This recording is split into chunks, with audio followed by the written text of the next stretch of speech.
प्रभु, कृपा कर मुझे अपना महाकामेश्वर अस्त्र प्रदान करें।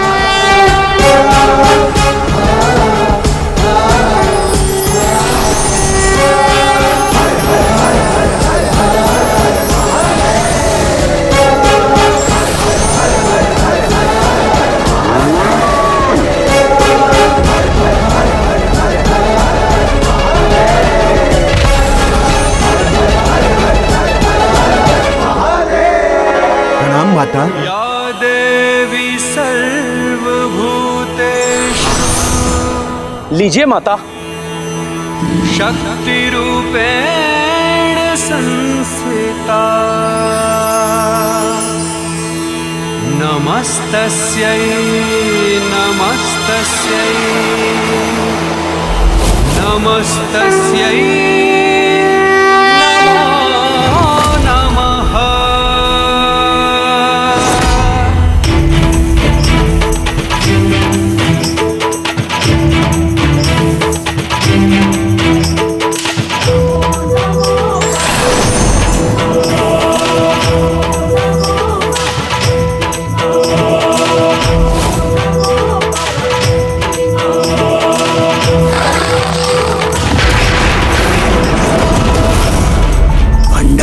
समक्ष बड़े से बड़ा योद्धा भी शिथिल पड़ जाता है।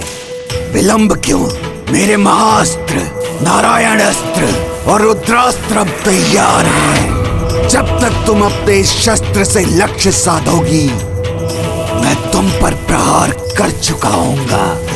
नहीं भंडासुर, तुम्हारे सभी पापों का दंड तुम्हें इस अस्त्र से ही मिलेगा।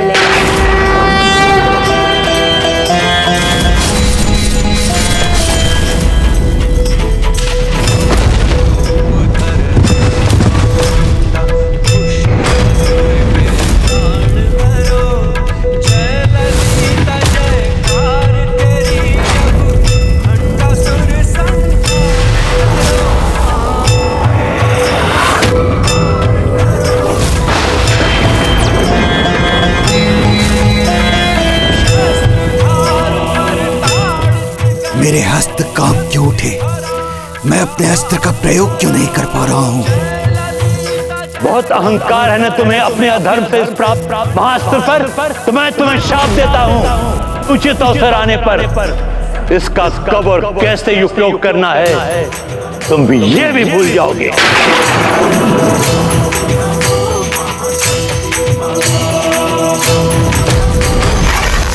नहीं, किसी भी श्राप का कोई प्रभाव नहीं होगा मुझ पर। इस अचूक अस्त्र का प्रयोग कर इस देवी का अंत करूंगा मैं।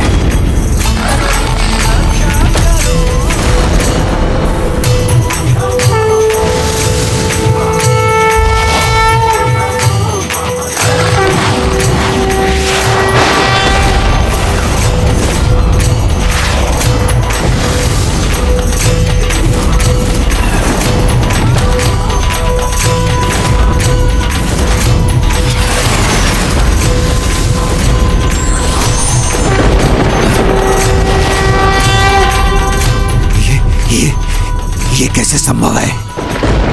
मूर्ख भंडासुर, जिन त्रिदेवों की शक्ति का स्रोत स्वयं माता पराशक्ति है, उन्हीं त्रिदेवों की शक्ति का प्रयोग माता पराशक्ति के विरुद्ध करने जा रहा था। स्वयं प्रभु कामेश्वर मेरी ओर क्यों बढ़ रहे हैं?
हो सकता है।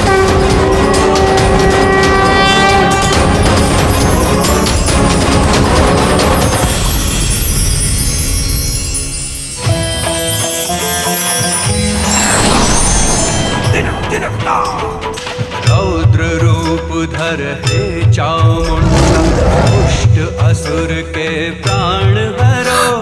जय ललिता जयकार तेरी, अब क्षमा, भंडासुर संहार करो। क्षमा।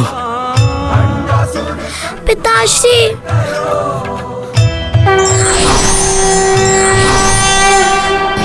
तुमने उचित कहा था पुत्री। मैं भी कितना मूर्ख था, उनसे युद्ध करने जा रहा था जो समस्त संसार की जननी है, सर्वोच्च शक्ति है। किंतु ये मेरा सौभाग्य भी है कि मुझे परम देवी माता पराशक्ति के हाथों मृत्यु प्राप्त हुई। पिताश्री, जल जल जल जल जल चाहिए मुझे। प्रभु गणेश जी, क्या मैं अपने पिता को जल पिला सकती हूँ? अवश्य रश्मि प्रभा।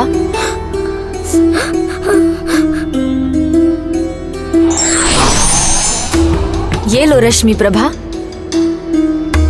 पिताश्री, मैं आ रही हूँ। पिताश्री, मैं आ रही हूँ।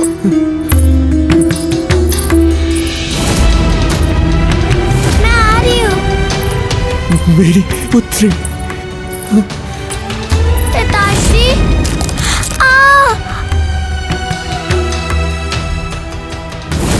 मेरी रश्मि प्रभा। पिताश्री, अभी भी मुझसे स्नेह है। अभी भी मैं कितना भागा हूँ, अपनी पुत्री को जी भर के स्नेह भी नहीं कर सका।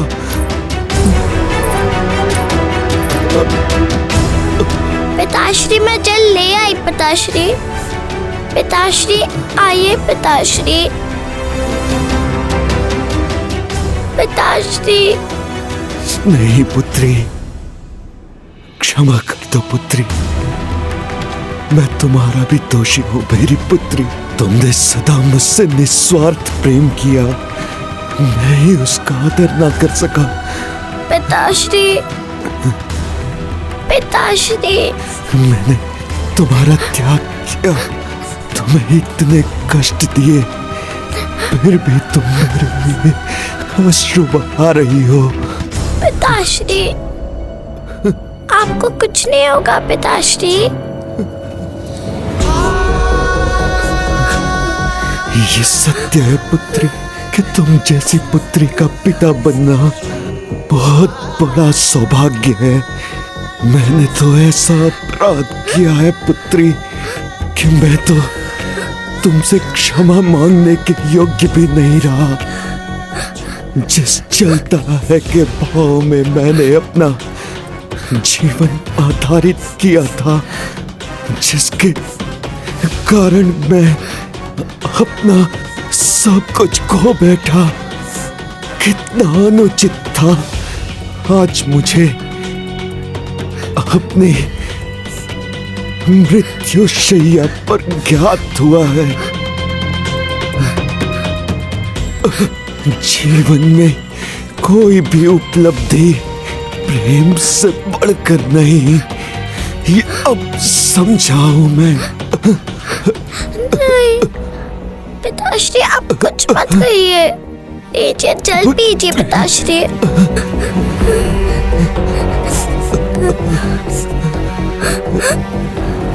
पिताश्री, जल पीजिए।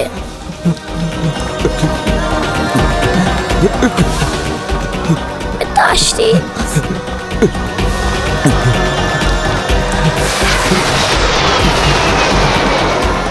पिताश्री, पिताश्री, पिताश्री, पिताश्री, पिताश्री, रश्मि प्रभा, तुम्हारे हाथों से जल पीने से इसके शेष पाप भी मिट गए। पिताश्री, तुम्हारे प्रेम ने ही इस पापी को पवित्रता प्रदान कर दी पुत्री। प्रेम हो तो कोई भी नकारात्मक भाव मिट जाता है। पिताश्री। और अपने वचन के अनुसार मैं तुम्हारे पिता को मुक्ति प्रदान करती हूँ।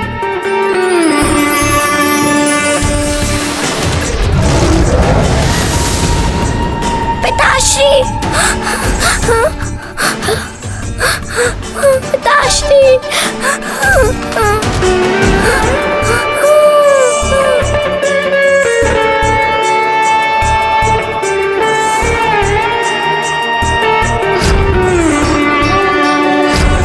पिताश्री, आपकी पुत्री आपके बिना अकेली हो गई।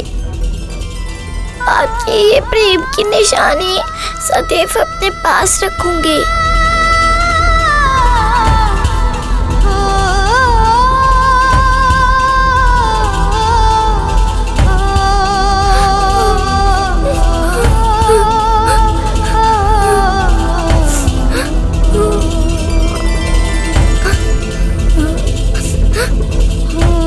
तुम चिंता मत करो रश्मि प्रभा, तुम अकेली नहीं, हम हैं तुम्हारे साथ।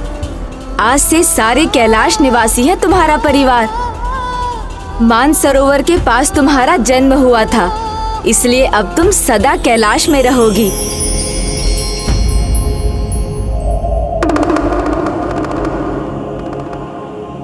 भंडासुर के अंत के साथ उसका भस्म में परिवर्तित होना संसार को ये शिक्षा देता है कि अनुचित अधर्म के मार्ग पर चलने का, चलता है का भाव को जीवन का मूल मंत्र बनाने का, कुछ पाने के लिए अधर्म, अन्याय और पाप की पराकाष्ठा पर जाने का यही परिणाम होता है। क्योंकि जीवन का अंतिम सत्य तो ये भस्म ही है।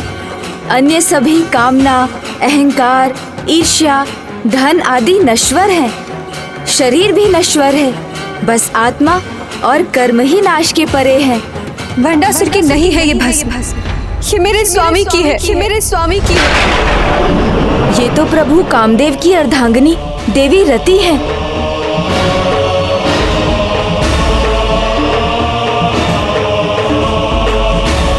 माता, दुष्ट पापी भंडासुर को भी आपकी कृपा से मुक्ति मिली, पर मुझे मेरे इस अकेलेपन से मुक्ति कब मिलेगी? मेरे सुहाग कब लौटेंगे? माता, मेरे स्वामी कामदेव ने महादेव पर कामबाण साधने का दोष किया था, जिसका परिणाम उनका भस्म में परिवर्तित होना था। किंतु माता, मेरे स्वामी का प्रयोजन दोष पूर्ण कदापि नहीं था। तो माता, जब उनकी भस्म से उत्पन्न हुए भंडासुर को मुक्ति प्राप्त हो सकती है, तो मेरे स्वामी को क्यों नहीं? मुझ पर दया कीजिए माता, मुझे मेरा सुहाग लौटा दीजिए। इस भस्म को पुनः मेरे स्वामी में परिवर्तित कर दीजिए। मुझ पर दया कीजिए, मुझे मेरा सुहाग लौटा दीजिए।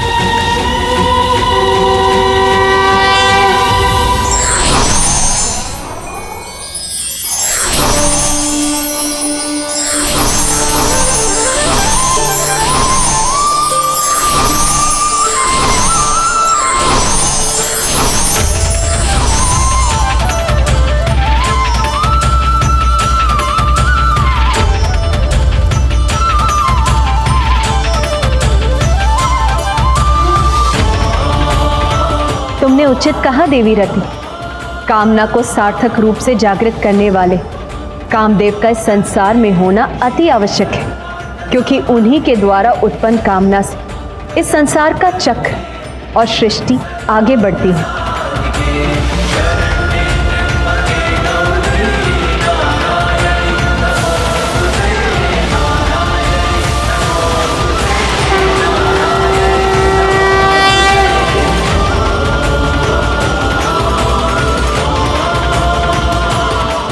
प्रणाम माता। स्वामी, स्वामी। कामदेव अपना मूल शरीर तो नहीं पा सकते, किंतु वो अब अपने इस पारदर्शी शरीर में सदा आपके साथ रहेंगे। धन्यवाद माता। पुत्र कामदेव, आज से तुम निर्भयता से इस संसार में विचरण करोगे और किसी को भी एक ही क्षण में मोहित करने की शक्ति और अश्कुक अर्थात शीघ्र गमन करने की शक्ति भी प्राप्त करोगे। और बिना शरीर के होने के कारण तुम अनंग नाम से भी जाने जाओगे। तुम्हारे ही प्रभाव से नर नारी में संबंध स्थापित होंगे, जिसके उपरांत वो एक दूसरे को अपना अर्थ भाग मानेंगे। जो आज्ञा माता। श्री माता ललिता की जय। श्री माता पराशक्ति की जय। श्री माता पराशक्ति की जय।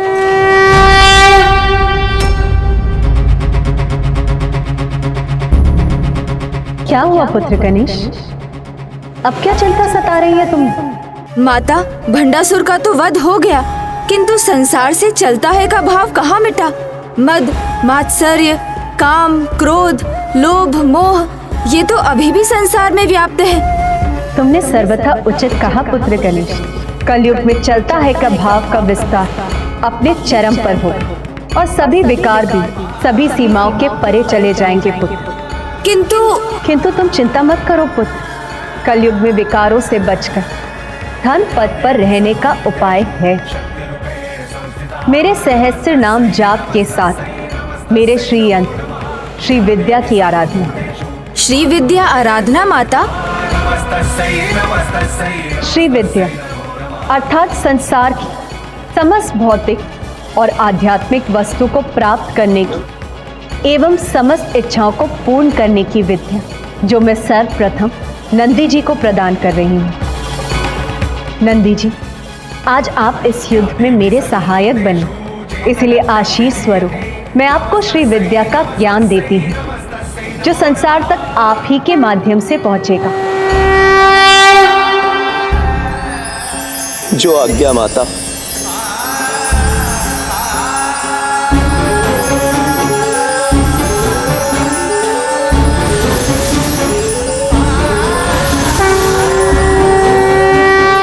किस सहस्त्र नाम माता?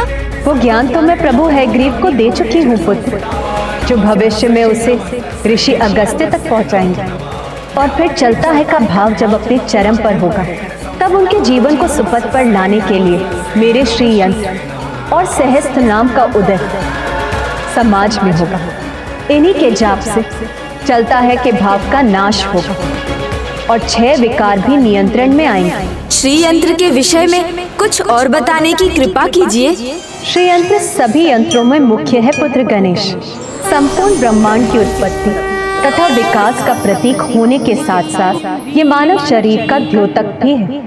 मेरा पूजा चक्र है ये, जिसके आधार पर मेरे श्री रथ का और मेरे श्री धाम का निर्माण हुआ है। इसके मध्य में बिंदु है, बाहर भूपुर, भूपुर के चारों ओर 4 द्वार और 10 प्रकार के अव्यय हैं, जो इस प्रकार है: बिंदु, त्रिकोण, अष्टकोण, अंतर्दशार, बहिर्दशार, चतुर्दशार, अष्टदल कमल, षोडशदल कमल, 3 वृत्त, 3 भूपुर। इसमें 4 ऊर्ध्व में त्रिकोण है। 9 चक्रों से बने इस यंत्र में 4 शिव चक्र और 5 शक्ति चक्र हैं। इस यंत्र में 43 त्रिकोण, 28 मेरम स्थान और 24 संध्यावंती है। मेरा ये यंत्र सर्व सिद्धि प्रद और सौभाग्यदायक भी है। कलयुग के प्राणियों के लिए कामधेनु और कल्प वृक्ष के समान होगा। जो भी इसकी पूजा करेगा उसे श्री विद्या ज्ञान प्राप्त होगा, जो अभी केवल नंदी जी को ही ज्ञात है।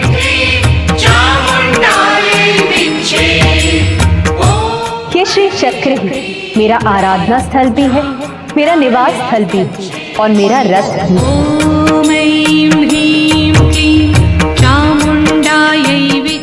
प्रथम पूज्य गणेश, अब तुम जाकर मेरे श्री यंत्र पर अपना स्थान ग्रहण करो पुत्र। मुझे इतना सम्मान देने के लिए आपको कोटि कोटि धन्यवाद माता।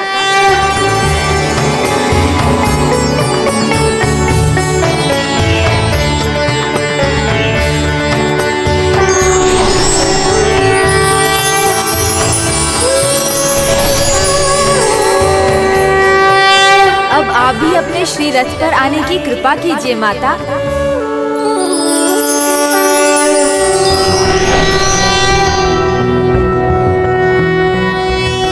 सिन्दूरारुण विग्रहां त्रिनयनां माणिक्यमौलिस्फुरत तारानायक शेखरां स्मितमुखिमापीनवक्षोरुहां पाणिभ्याममलिपूर्णरत्नचषकं रक्तोत्पलं बिभ्रतीं सौम्या रत्नघटस्थरक्तचरणां ध्यायेत पराम्बिकाम् ध्यायेत पद्मासनस्थां विकसितवन्दनां पद्मपत्रायताक्षीं हेमाभां पीतवस्त्रां करकलितलसद्वेम पद्माम्बराङ्गीं सर्वालङ्कारयुक्ता सतमभयदां भक्तनम्रा भवानीं श्रीविद्याशान्तमूर्तिं सकलसुरनुतां सर्वसम्पत्प्रदात्रीम्।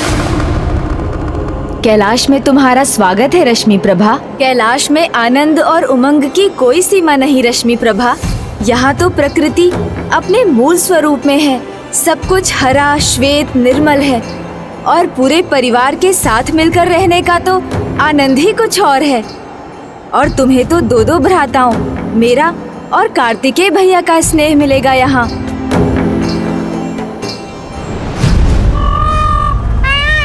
किंतु भैया कहाँ जा रहे हैं? भैया!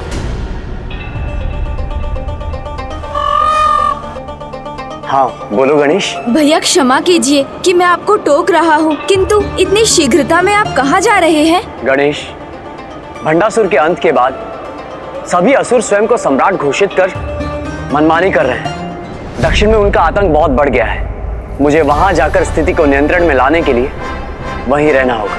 वहाँ रहना होगा? क्या ये पिताश्री का आदेश है?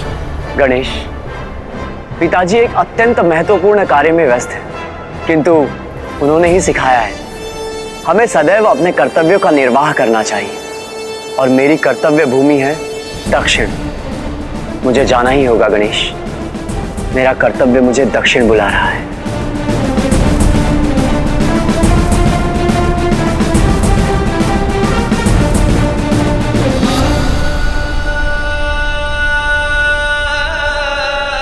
किंतु गणेश, जब भी तुम्हें अपने भैया से मिलने की इच्छा हो, निसंकोच चले आना। चलता हूं गणेश।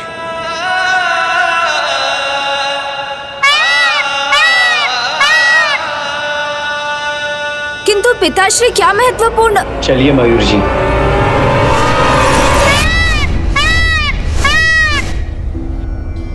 गणेश जी, आपने तो कहा था 2 भ्राताओं का स्नेह मिलेगा, पर कार्तिकेय भैया तो चले गए। तो क्या हुआ? यहाँ कैलाश में हमारे साथ अन्य सदस्य भी तो है, जैसे नंदी जी, तोतला जी, श्रृंगी जी और शिवगण।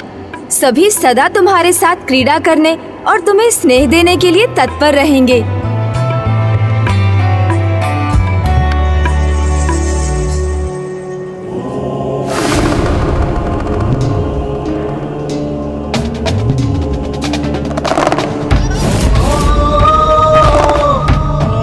पिताश्री प्रभु महादेव काले वस्त्रों में?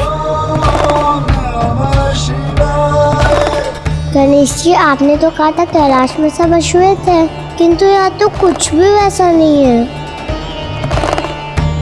वही तो मैं भी समझने का प्रयास कर रहा हूँ रश्मि प्रभा कि यहाँ क्या हो रहा है। प्रणाम पिताश्री, कृपया मुझे बताइए कि आपने इन श्याम वर्ण के वस्त्रों को क्यों धारण किया है? अवश्य पुत्र, ये तो मेरे लिए अत्यंत हर्ष की बात है। मैं एक अत्यंत शुभ कार्य करने के लिए तत्पर हूँ, जिसका आरंभ करने पर 41 दिन पूरी निष्ठा से इसका पालन करना होता है। इसे दीक्षा समझें, व्रत कहें। अब ये 41 दिन निरंतर चलती रहेगी। ये आयोजन अत्यंत महत्वपूर्ण है। अब जिसमें 41 दिन इस माला को धारण करना होगा, क्योंकि ये माला सभी नियमों का स्मरण कराती है। पिताश्री, हमें इसके नियम विस्तार से बताने की कृपा करें। इस व्रत की अवधि में प्राणी को पूर्ण ब्रह्मचारी होकर पूजा करनी होती है। भोर में उठने के बाद और रात्रि में निद्रा से पहले शीतल जल से स्नान करना होता है। स्नान आदि कर पूजा के उपरांत ही आप भोजन कर सकते हैं, जो सात्विक हो, जो स्वयं अपने हाथों से बनाया गया हो। इसलिए आज से देवी पार्वती अन्यथा कोई भी 41 दिनों तक मेरा भोजन तैयार नहीं करेगी। इन 41 दिनों में सुगंधित देवी आदि का प्रयोग, कोई भी हिंसा, किसी की भी निंदा अथवा मनोरंजन के कार्यों का भी निषेध करना होगा। बस भक्ति के सागर में ही रमना होता है। इस समय काले वस्त्र धारण करना और बिना पादुकाओं के रहना होता है। हर प्रकार के व्यसन अथवा मादक पदार्थों से दूर रहना होता है और किसी भी मूल्य पर स्वयं को तन और मन दोनों से पवित्र रखना होता है। कहीं भी यात्रा से लौटने पर पांव धोकर ही निवास में प्रवेश करना होता है। इस प्रकार सरल और पावन जीवन का निर्वाह करते हुए धरती पर शैया बिछाकर निंद्रा करनी होती है और सदैव मस्तक पर चंदन का लेप और कुमकुम लगाना होता है। इस माला को धारण कर ये व्रत कोई भी कर सकता है। इन नियमों का पालन कर 41 दिन के उपरांत मैं सबरीमाला मंदिर की तीर्थ यात्रा पर जाऊंगा। सबरीमाला? और 41वें दिन यात्रा की समाप्ति पर प्रभु दर्शन के साथ ये व्रत संपन्न होता है। उसके उपरांत सभी भक्त अपनी माला का त्याग कर सकते हैं। इतना कठिन व्रत और इतने सारे नियम, ये किन भगवान की पूजा के लिए? स्वामी शरणमयप्पा, स्वामी शरणमयप्पा, स्वामी शरणमयप्पा। ये किनका नाम है गणेश जी? मैंने तो ये नाम पहले कभी नहीं सुना। आपके पिताजी तो देवों के देव है ना गणेश जी, महादेव हैं वो, सबसे बड़े हैं, तो फिर वो किसी और भगवान की पूजा क्यों कर रहे हैं? ओम गणपते नमः। ओम गणपते नमः। ओम गणपते नमः।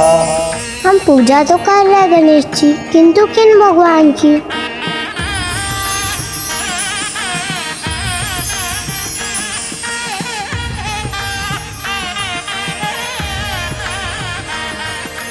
अय्यप्पा अय्यप्पा अय्यप्पा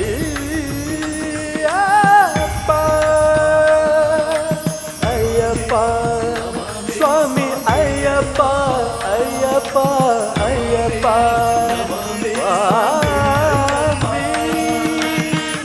स्वामी अय्यप्पा स्वामी अय्यप्पा।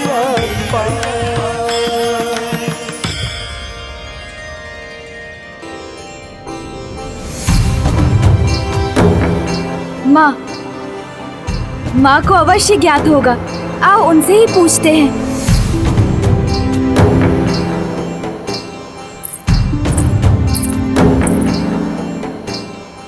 माँ,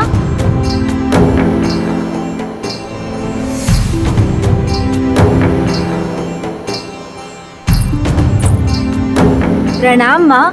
प्रणाम माता। माँ, पिताश्री ये कैसा व्रत कर रहे हैं जिसमें वो स्वयं अपने हाथों से अपना भोजन तैयार करेंगे? तो क्या आप हमारे लिए भी भोजन नहीं पकाएंगी? नहीं पुत्र, तुम चिंता मत करो। मेरे लाडले पुत्र को तो मेरे हाथों से ही भोजन प्राप्त होगा। और आज तो रश्मि प्रभा का कैलाश में स्वागत का दिन है, तो पकवान तो विशेष और स्वादिष्ट होने ही चाहिए ना। किंतु माँ, ये तो बताइए कि पिताश्री किनकी दीक्षा पूजा कर रहे हैं? देवों के देव महादेव किनका व्रत कर रहे हैं? अयप्पा स्वामी का। अयप्पा स्वामी का। अयप्पा स्वामी, ये नाम तो मैंने पहले भी सुना है माँ, किंतु ये कौन है? अयप्पा स्वामी प्रभु श्री हरि नारायण और स्वयं महादेव के अंश।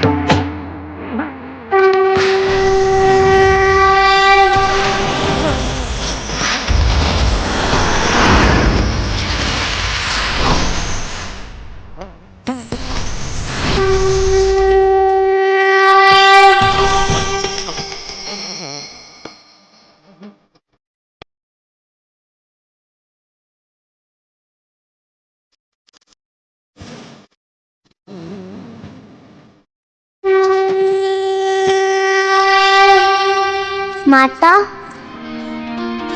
माँ, अयप्पा स्वामी, प्रभु नारायण और महादेव के अंश। हाँ।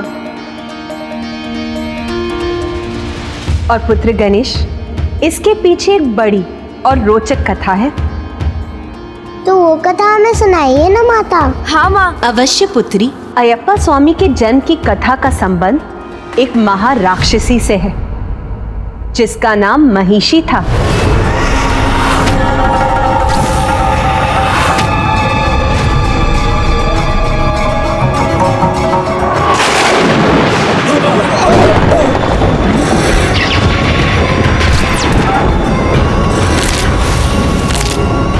महिषी महिषासुर की बहन थी। वही महिषासुर जिसका वध मैंने महिषासुर मर्दिनी के रूप में किया था।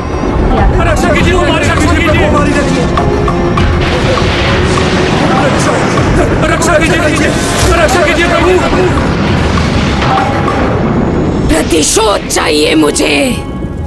प्रतिशोध की ज्वाला ही धधक रही है मेरे भीतर।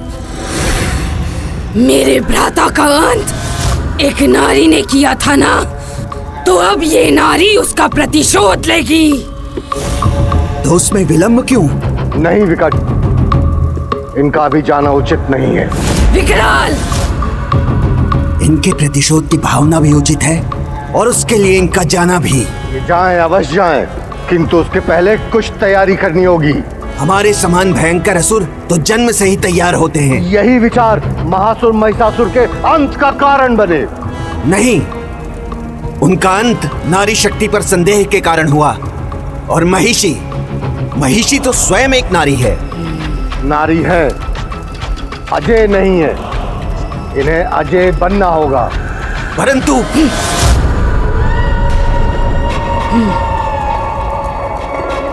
और ब्रह्मदेव के वरदान से ही संभव है, जो आपको अजर अमर बना देगा। और फिर देवताओं के इसी वरदान को उनसे प्रतिशोध लेने का साधन बनाएंगे हम, और यही होगा हमारा वास्तविक प्रतिशोध।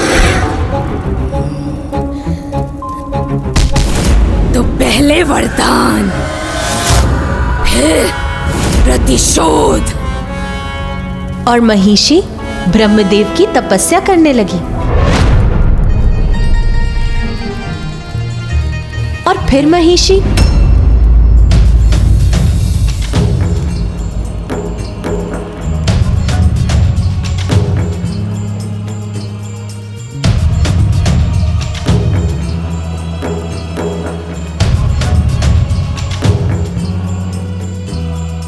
फिर महिषी ने क्या किया? हाँ बताइए ना माँ, उसके बाद क्या हुआ? महिषी के तप का प्रभाव अब बढ़ने लगा था। देवर्षि नारद को इसका आभास हो गया और फिर उन्हें देवराज इंद्र को सचेत कर दिया।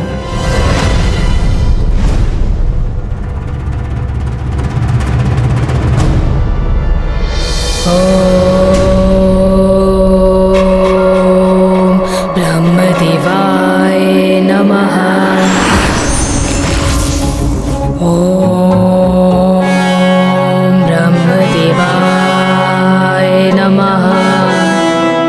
अपनी वायु प्रवाह से अभी इसके तप को भंग कर दूंगा मैं। ब्रह्मदेवाय नमः।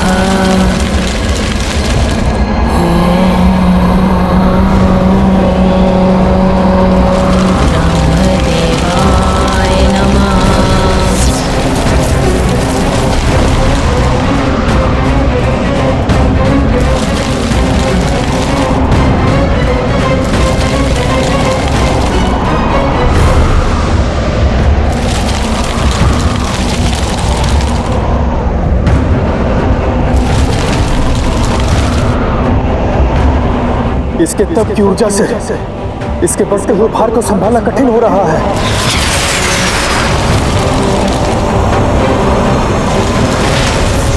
वायुदेव, संभालिए अपने आप को।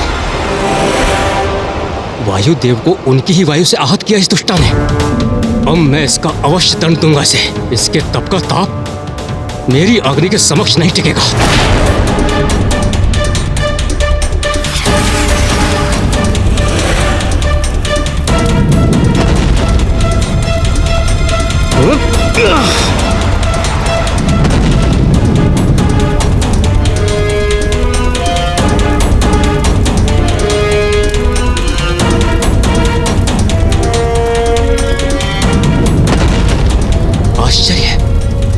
इस पर तो मेरी अग्नि का प्रभाव ही नहीं हो रहा है।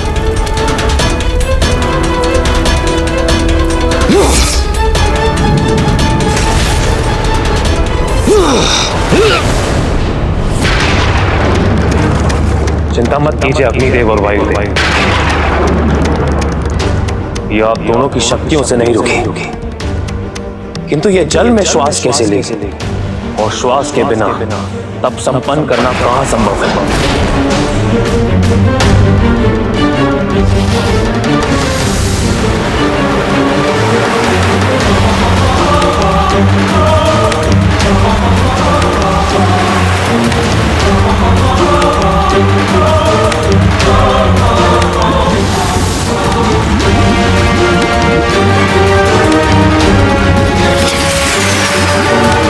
जल से भी सुरक्षित हो रही है प्रतिष्ठा, किंतु मैं रुकूंगा नहीं।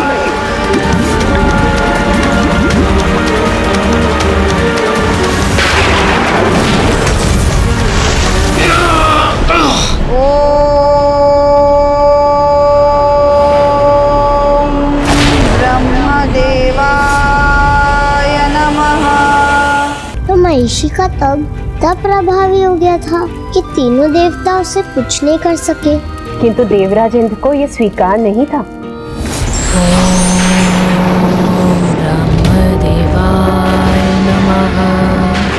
इसने तो अपनी तपो शक्ति से, वायुदेव को होने की वायु से और अग्निदेव को होने की अग्नि से पीछे कर वरुण देव को होने के जल से भिगो दिया।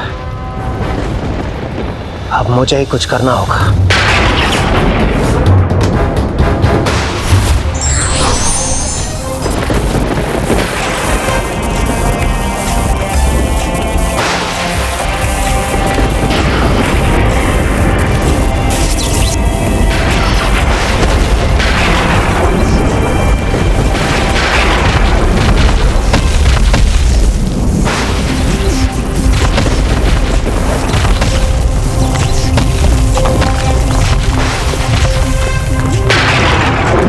ब्रह्मदेवाय नमः।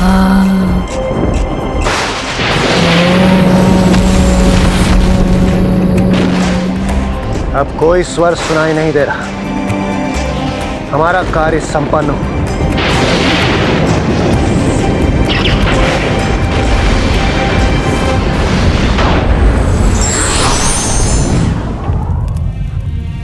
तो माँ सच में महिषी का तप भंग हो गया? नहीं,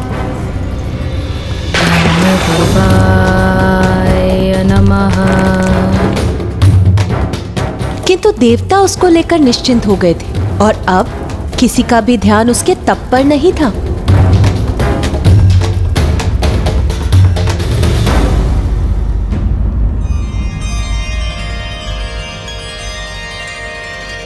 स्वामी अय्यप्पा,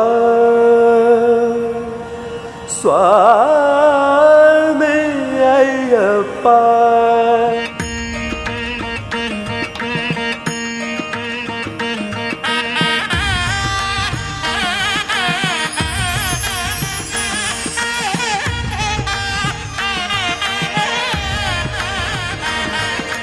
अय्यप्पा अय्यप्पा। फिर क्या हुआ? हाँ माँ, इन सब का प्रभु अयप्पा के जन्म से क्या संबंध है, जिनका पिताश्री इतना कठोर व्रत कर रहे हैं? अवश्य बताऊंगी, किंतु पहले तुम दोनों अपना भोजन ग्रहण करना आरंभ करो। अवश्य।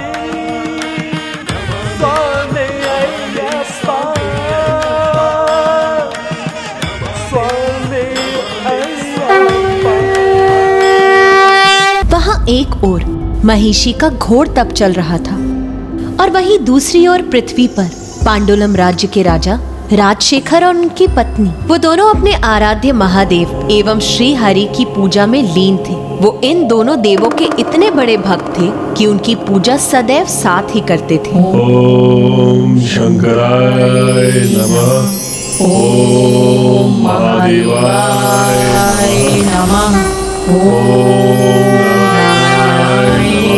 नमः, ओम महादेवाय नमः, ओम नारायणाय नमः। ओम महादेवाय नमः। एक समय था जब पांडुलम एक धन्य धान्य से समृद्ध राज्य था, किंतु फिर प्राकृतिक आपदाओं और भ्रष्ट आचरण के कारण धीरे धीरे वो राज्य संकटग्रस्त हो गया। रोग और भूख उस राज्य की प्रजा का आखेट करने लगे। राजा का कोई उत्तराधिकारी भी नहीं था, इसीलिए वो दोनों संकट से मुक्त होने के लिए और पुत्र सुख पाने की कामना में हरिहर की पूजा कर रहे थे। ओम नारायणाय नमः। किंतु कोई था जो उनकी इस स्थिति का लाभ उठाने की ताक में था।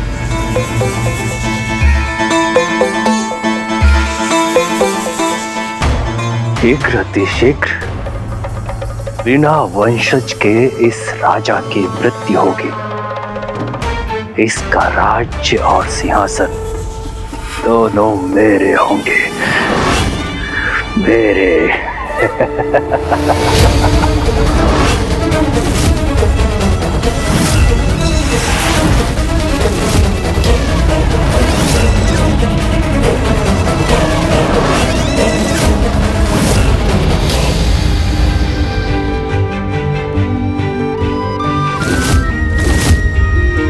क्या हुआ माँ?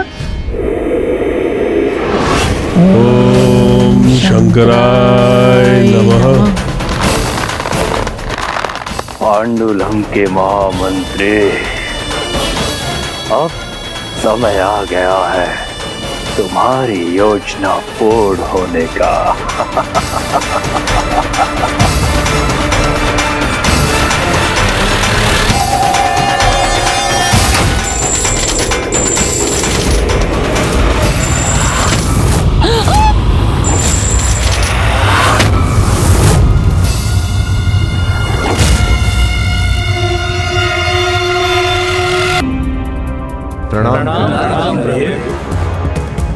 प्रभु, ये कैसा वरदान दे दिया आपने उस दुष्ट महिषी को। उसके समक्ष हमारे सभी अस्त्र खिलौना और हमारी शक्तियां उपहास बनकर रह गई हैं।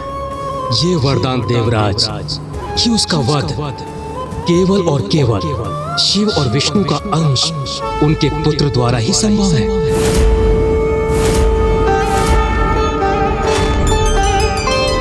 क्षमा कीजिए प्रभु, किंतु आपके दिए गए वरदान से महिषी का वध असंभव हो जाएगा, क्योंकि महादेव और नारायण दोनों ही पुरुष हैं। तो फिर उनसे संतान कैसे उत्पन्न होगी?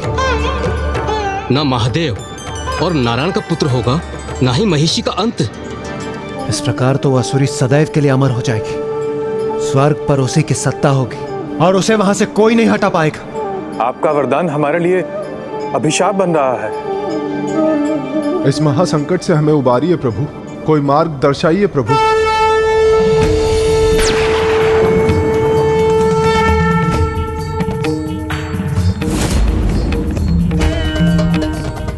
आने वाली फाल्गुन पूर्णिमा को असंभव संभव होगा। ये प्रभु कह क्या रहे? क्या होगा फाल्गुन की पूर्णिमा को?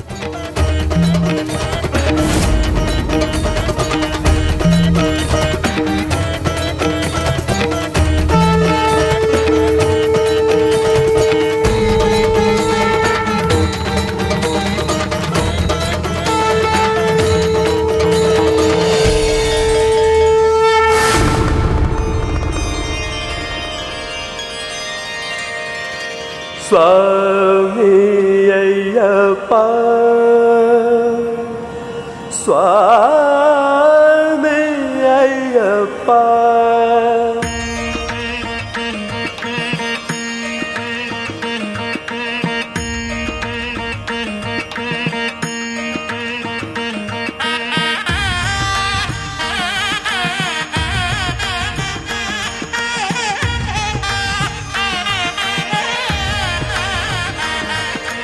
अय्यप्पा अय्यप्पा अय्यप्पा अय्यप्पा, स्वामी अय्यप्पा अय्यप्पा। माँ, पिताश्री को स्वामी अयप्पा का भजन करते देख मुझे और भी जिज्ञासा हो रही है। हाँ माँ, अब तो उनके जन्म का समय निकट था ना। हाँ पुत्री, अब वो समय अति शीघ्र आने वाला था।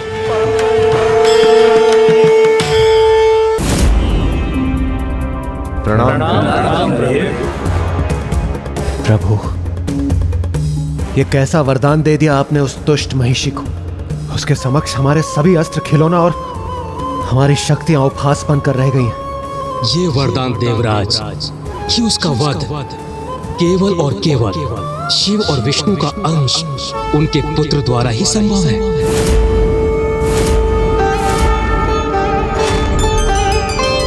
क्षमा कीजिए प्रभु, किंतु आपके दिए गए वरदान से महिषी का वध असंभव हो जाएगा, क्योंकि महादेव और नारायण दोनों ही पुरुष हैं। तो फिर उनसे संतान कैसे उत्पन्न होगी?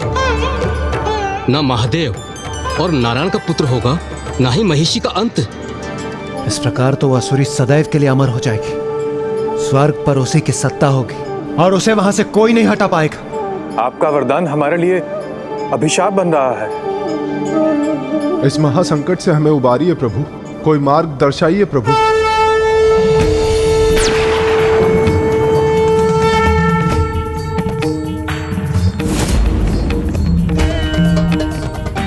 आने वाली फाल्गुन पूर्णिमा को असंभव संभव होगा। ये प्रभु कह क्या रहे हैं? क्या होगा फाल्गुन की पूर्णिमा को?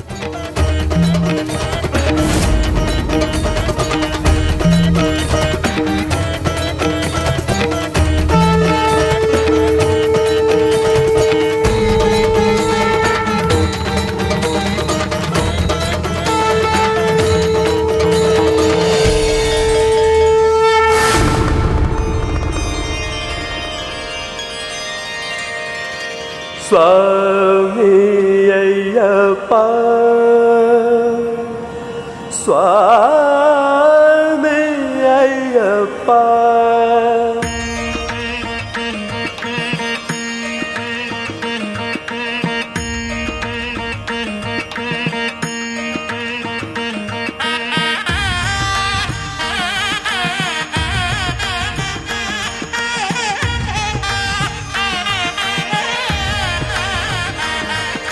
अय्यप्पा अय्यप्पा अय्यप्पा अय्यप्पा, स्वामी अय्यप्पा अय्यप्पा। माँ, पिताश्री को स्वामी अयप्पा का भजन करते देख मुझे और भी जिज्ञासा हो रही है। हाँ माँ, अब तो उनके जन्म का समय निकट था ना? हाँ पुत्री, अब वो समय अति शीघ्र आने वाला था।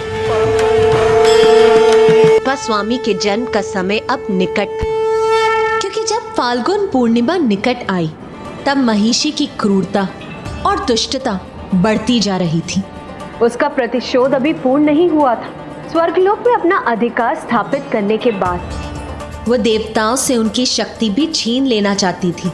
इसीलिए उसने ठान लिया कि कहीं ना ही कोई देवताओं की पूजा करे, ना ही कोई उन्हें भोग समर्पित करे और ना ही कोई उनका यज्ञ करे। यज्ञ रुक जाने के कारण देवताओं को हवीश प्राप्त नहीं हुआ और वो दुर्बल हो गए। यही महिषी चाहती थी।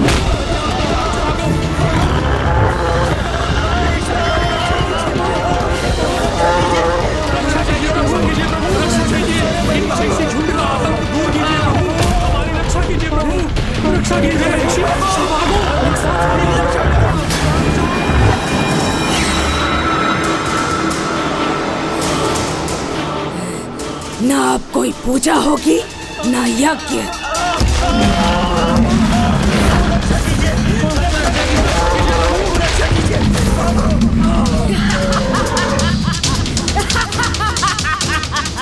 इस स्थिति से मुक्ति पाने के लिए ऋषि मुनि, देवता, यक्ष और गंधर्व सहायता मांगने के लिए प्रभु शिव और प्रभु विष्णु के पास गए।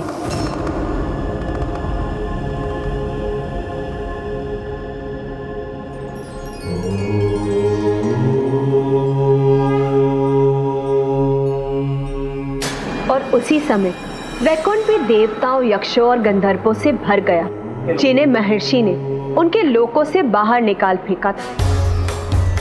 यहाँ हरि के सामने गुहार लेकर देवता एकत्रित हो रहे थे और वहाँ हरा के सामने ऋषि मुनि, और वहीं दूसरी ओर राजा राजशेखर और उनकी पत्नी हरिहरा की पूजा समाप्त करने वाले थे। हमारी पूजा स्वीकार करें हरिहरा, हमारी पूजा स्वीकार करें हरिहरा, हमारी पूजा स्वीकार करें हरिहरा। प्रभु महिषी से हमारी रक्षा कीजिए, प्रभु महिषी से हमारी रक्षा कीजिए।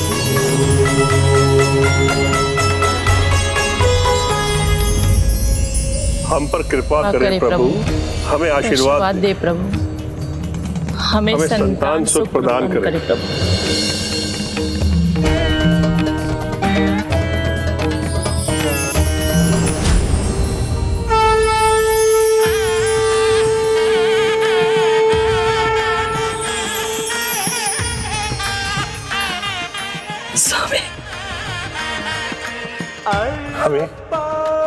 हमें हरिहरा ने आशीर्वाद दे दिया है प्रिय। इसका अर्थ है कि हमारी पूजा सफल हो गई। हमें शीघ्र ही संतान सुख प्राप्त हो, राज्य में समृद्धि लौटेगी। स्वामी अय्यप्पा अय्यप्पा अय्यप्पा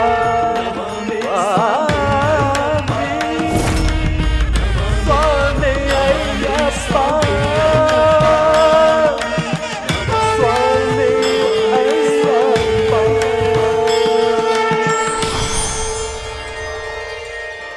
ईश्वर के प्रति सच्ची श्रद्धा और भक्ति किसी भी विषम परिस्थिति में कवच की तरह